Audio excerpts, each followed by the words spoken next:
últimos días fueron reseñados en la prensa diferentes o varios artículos sobre el fideicomiso de las comunidades especiales. Hoy yo les digo que el fideicomiso no ha quebrado. Si acaso lo quebraron, es muy diferente.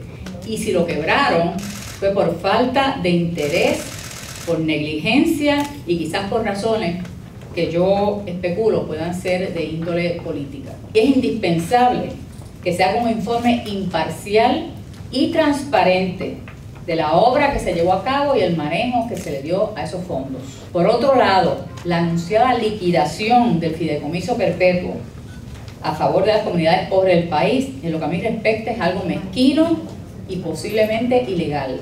Todas las gestiones requeridas desde el punto de vista jurídico para que el fideicomiso tuviera perpetuidad se llevaron a cabo antes de finalizar mi gestión en la gobernación. Todo el año 2003 fue en consultas ciudadanas en todas las comunidades especiales. Se hicieron de 1 a 3 asambleas en cada una de las comunidades especiales y se produjeron trabajos en todas y cada una de ellas que se llamaron los PDI, que son los planes de desarrollo integral. Estos planes fueron configurados por los ciudadanos con la ayuda de arquitectos, planificadores e ingenieros.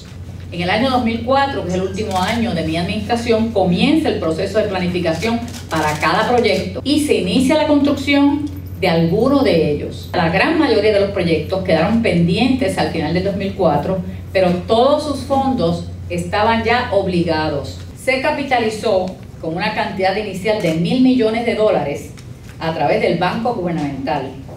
Estos 1.000 millones se compusieron de una aportación de capital del banco, o sea, un dividendo del banco de 500 millones y una línea de crédito de dicha institución de otros 500 millones. En cuanto a la línea de crédito de 500 millones para la obra pública para las comunidades especiales, su fuente de repago fue aprobado por la legislatura en el año 2002 mediante asignaciones anuales por 10 años. Cada asignación era aproximadamente, en los últimos 10 años debe haber sido, porque así se legisló, de $50 millones al año.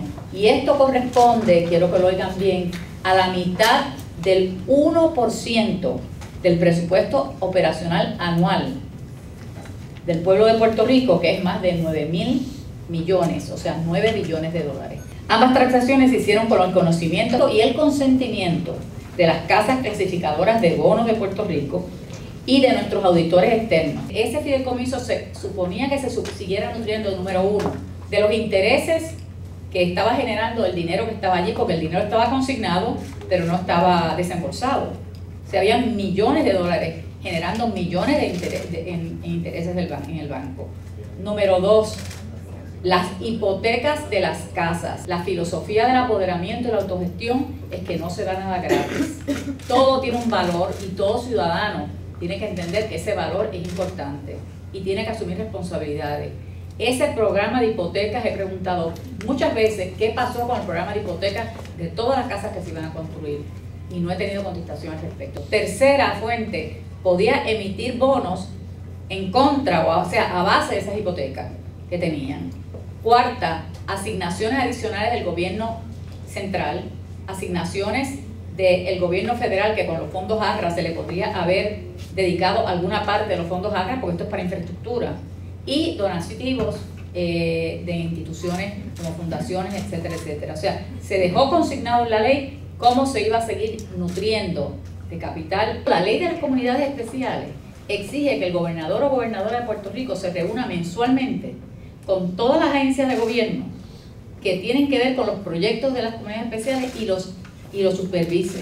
Eso no se ha dado, que se dio religiosamente durante el tiempo que yo fui gobernadora. Y esto no es una cuestión de partidos políticos, porque el proyecto de las comunidades especiales no es una máquina de hacer votos. El proyecto de las comunidades especiales es un instrumento de implantar justicia. O sea, aquí la política partidista no tiene absolutamente nada que ver. Y se hizo mal durante una administración que estuvo bajo el Partido Popular Democrático, se hizo mal. Y si se ha hecho mal durante una administración del Partido PNP, también. Y la realidad es del país, que más del 46% de nuestros ciudadanos viven en pobreza extrema. Ese es el issue central para mí de nuestro pueblo, porque de esa pobreza extrema es que parten la mayoría de los problemas sociales que nos afectan a todos nosotros. De eso que debemos estar hablando y sobre eso que debemos estar actuando. Yo propongo que un grupo de ciudadanos de las más altas cualificaciones personales y profesionales y de neutralidad política auditen la obra llevada a cabo por el fideicomiso, lo que falta por hacer y qué uso se le dio a los $1.000 millones que se destinaron para estas personas desposeídas. Propongo también que a ese grupo de profesionales incluya a los líderes comunitarios que a través de todo este tiempo han estado activos en este proceso, aquellos que año tras año insistentemente han estado solicitando información sin lograr obtenerla. Ellos son los mejores cualificados para decir la verdad, porque ellos solamente responden a sus comunidades y a sus propias conciencias. Yo sin embargo les puedo decir que este proyecto nunca se va a terminar. ¿Y saben por qué? Porque la llama de la autogestión y el apoderamiento se encendió a través de todas las comunidades de Puerto Rico y de sus residentes. Esa llama permanece y permanecerá encendida, a mí no me queda duda, en el corazón de los residentes comunitarios, y por eso ya nada volverá a ser igual. Muchas gracias. El Fideicomiso de Comunidades Especiales se creó fundamentalmente para destinar una cantidad de dinero para desarrollo de infraestructura física y de vivienda en las 746 comunidades especiales. Por primera vez en la historia de Puerto Rico hay un dinero que se destina exclusivamente para el desarrollo en comunidades en desventaja del país. Muchas comunidades hoy día viven en residencias que antes vivían en condiciones infrahumanas. No había electricidad, no había acueductos pluvial, no había sistema eléctrico, no habían centros comunales, no habían bibliotecas electrónicas, no habían canchas de baloncesto, no habían cunetones y no habían cajeteras en las comunidades. Yo creo que uno de los errores que no tenía el fideicomiso, que no se contempló, fue dejar una parte de ese dinero para inversión. Que parte de ese dinero se pudiera invertir y pudiera generar más intereses que los que generó. Nosotros sostenemos que hay renglones que pueden contribuir a fortalecer el fideicomiso. Uno, con el dinero del fideicomiso se construyeron miles de viviendas en diferentes comunidades.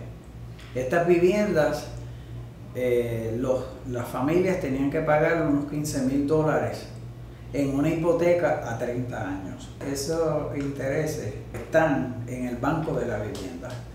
Eso representa como unos $45 millones al año. Ese dinero, en vez del Banco de la Vivienda quedarse con él, yo creo que sería recomendable que ese dinero se depositara en el fideicomiso y desde el fideicomiso se invirtiera. Tercero, con el dinero del fideicomiso se compraron terrenos, se expropiaron viviendas, o sea, el fideicomiso, con el dinero del fideicomiso se adquirieron toda una serie de terrenos y de propiedades que resultan en capital. Esas propiedades, por ser adquiridas mediante dinero del fondo del fideicomiso, deben traspasarse al fideicomiso para fortalecer el fideicomiso. Y en cuarto lugar, es qué inversión de dinero hace el gobierno específicamente para el desarrollo infraestructural y de construcción de viviendas en las comunidades pobres del país.